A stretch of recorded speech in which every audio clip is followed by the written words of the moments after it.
ওম অখণ্ড সংহিতা বা শ্রী শ্রী স্বামী স্বরূপানন্দ পরমহংস দেবের উপদেশ বাণী সপ্তম খণ্ড।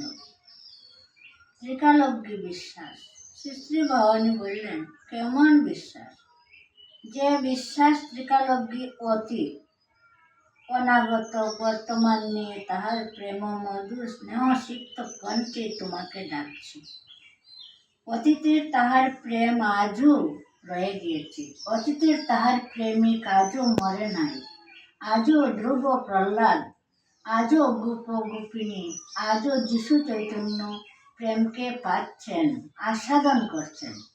ভবিষ্যতের কোটি কোটি প্রেমিকের দল, যাহারা এখনো প্রেম বারিদির বুকে বুদ্বুদ হয়ে ফুটে ওঠেননি, তাহাদেরও জন্য পূর্ণিমার প্রেম শশধর প্রেম কুমুদি নিয়ে তৈরি হয়ে বসে আছেন, তাহাদের বুকে বুকে ফুটে উঠবেন বলে।